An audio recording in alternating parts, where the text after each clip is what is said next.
All right, so this is our 2017-2018 robot for Team 2594, the Naskcorpions.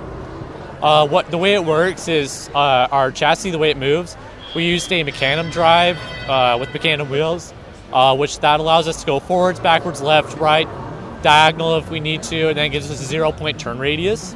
That really helps. The goal of the game is to pick up cubes and put them in certain areas to score points.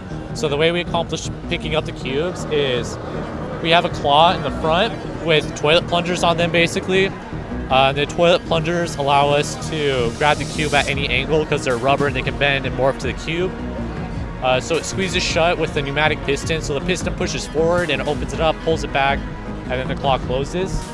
To get the cubes over obstacles, we have a simple elevator lift that the claw's attached to that just goes up and down with ease. That's basically our robot.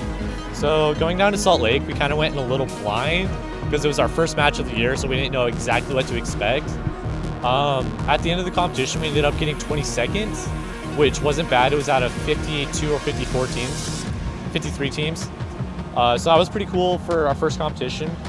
Some things we learned was that it really helps talking to other teams and planning it out. That's when we scored the maximum amount of points we could.